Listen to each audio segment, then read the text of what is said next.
The aroma of barbecue smoke blended with the gentle late afternoon breeze as I observed 3 police cruisers arriving at my property. Through the curling wisps rising from our grills, I watched the officers emerge from their vehicles, their faces stern as they walked toward our group gathered by the pond. My neighbors paused in the middle of their conversations, burgers abandoned on their plates, and the children's laughter faded into anxious murmurs. Yet I merely smiled and picked up the folder I had kept on the picnic table for the past 3 weeks, anticipating precisely this moment. 9 minutes. That was all it took to utterly dismantle Karen Thornberry's reign of terror over our neighborhood. 9 minutes to see her smug expression dissolve into disbelief, then panic, and finally into what I can only call absolute defeat. But I'm jumping ahead. Allow me to explain how Oak Ridge Estates' most infamous HOA president discovered that sometimes the land you believe you control has a habit of reminding you who truly owns it.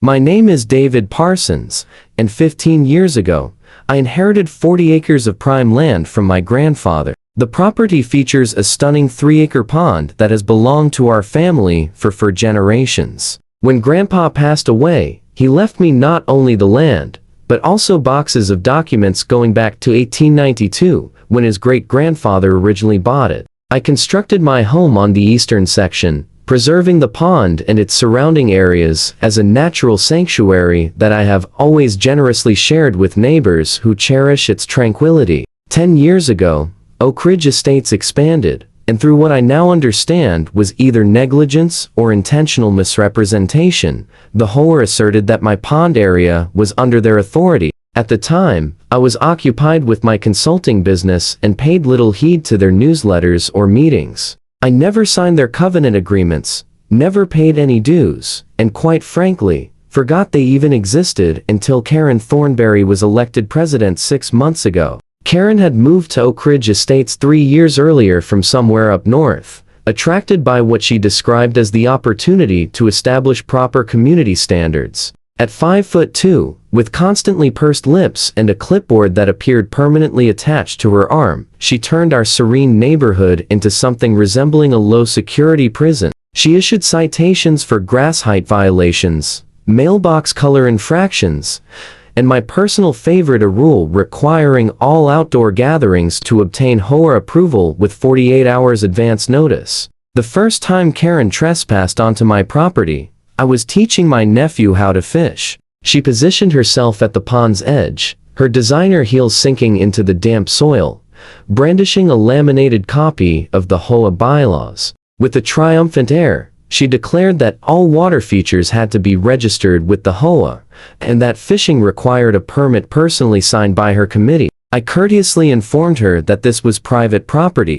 She sneered and replied, "Everything within Oak Ridge Estates falls under HOA governance." That evening I retrieved Grandpa's boxes. What I discovered made me chuckle aloud. Not only did I own the pond and the surrounding 20 acres free and clear, but the original survey revealed that Oak Ridge Estates' HOA had been using approximately 2 acres of my land for their community walking path without permission or compensation for the past decade. I consulted my lawyer friend, James Morrison, who verified my suspicions.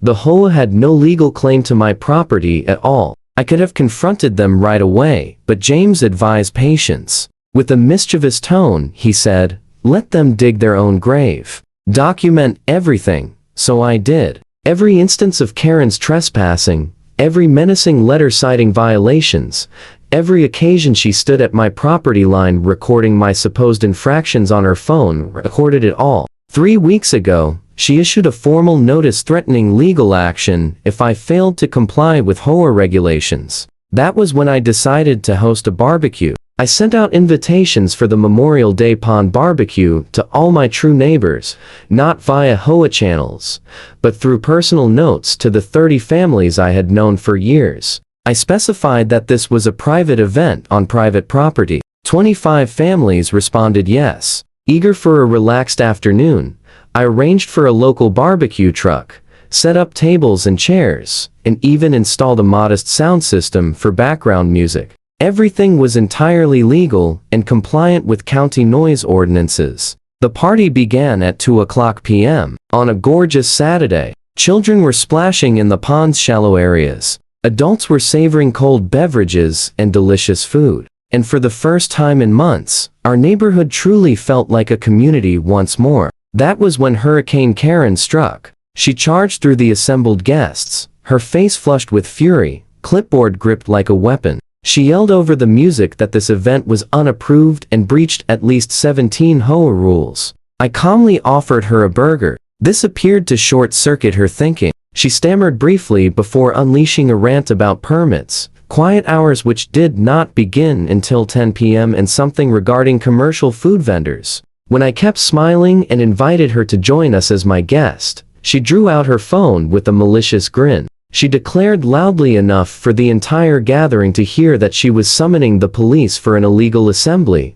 noise violations, and unpermitted commercial activity. While we awaited their arrival, Karen positioned herself at what she assumed was the HOA property boundary, arms folded tightly, periodically yelling legal threats at anyone who dared meet her gaze. The party carried on, though a palpable tension lingered in the air. Some neighbors began gathering their belongings, anxious about potential police intervention. I reassured everyone to stay calm, and discreetly fetched my folder from the house. James had assembled everything with precision: original deeds, surveys, tax records, and a meticulously crafted cease and desist letter. The first officer to approach was Sergeant Wallace, a tall man with gentle eyes, whom I had met previously at local community events. He came straight to me first, likely because I was casually tending to the burgers while Karen seethed with fury just behind him. Professionally, he inquired whether I was the property owner and what the problem appeared to be. I explained that we were simply hosting a private gathering on my own land, and that the HOA president wrongly believed she held authority over it. I passed him the folder. As Sergeant Wallace reviewed the documents, the two other officers were listening to Karen's complaint. Her indignant voice echoed across the yard, hurling accusations of criminal trespass and public nuisance. The sergeant's demeanor shifted noticeably as he examined the papers. He summoned Officer Bennett over, and they spent several minutes cross-referencing the survey maps with information on their patrol car's computer.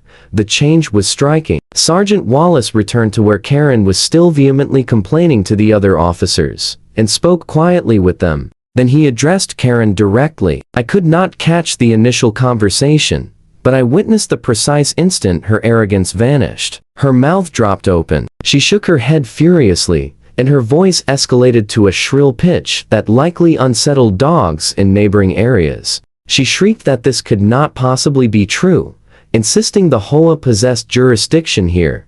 Sergeant Wallace came back to me, accompanied by the other officers. He verified that, based on all official records, not only did the pond and its surrounding area belong entirely to me as private property, but the HOA had been trespassing on my land for years. With a hint of amusement in his voice, he asked if I wished to press charges for trespassing or harassment. I replied that I did not at this moment, but I handed him the cease and desist letter for him to witness its delivery. Karen attempted to charge over, but Officer Bennett courteously intercepted her. What followed was truly satisfying. Sergeant Wallace formally served Karen with the cease and desist letter, reading aloud the key sections as permitted. The letter required the HOA to immediately cease asserting authority over my property, remove any HOA signs or markers from my land within 7 days, and end all forms of harassment. It further pointed out that the community walking path the HOA had utilized was situated on my property, and any ongoing use would necessitate a proper easement agreement.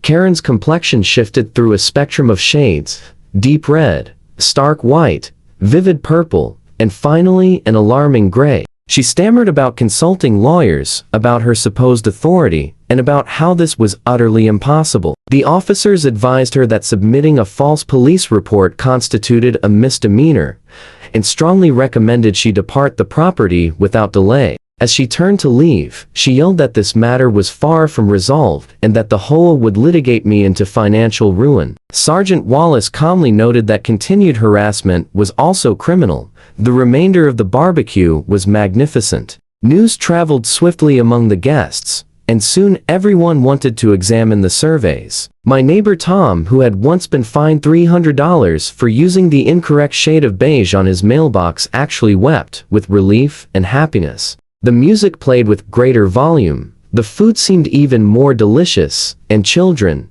who had previously feared making too much noise, now enthusiastically held cannonball competitions in the pond. 3 days later, I received an urgent letter from the HOA's attorney attempting to contest the property boundaries. James countered with a thorough response package that included not only our documentation, but also a detailed calculation of 10 years of unauthorized land use. The estimated monetary value was considerable. He additionally enclosed photographs of Karen's repeated trespassing episodes and transcripts of her threatening statements. The HOA's lawyer retracted the challenge within 48 hours. The emergency HOA meeting the following Tuesday was packed beyond capacity. I did not attend, I was not a member after all. But Tom provided me with a detailed recounting. Karen attempted to reframe the events, asserting she had been safeguarding the community's best interests. When the board treasurer disclosed that contesting the property issue could exceed $200,000 in legal fees alone, excluding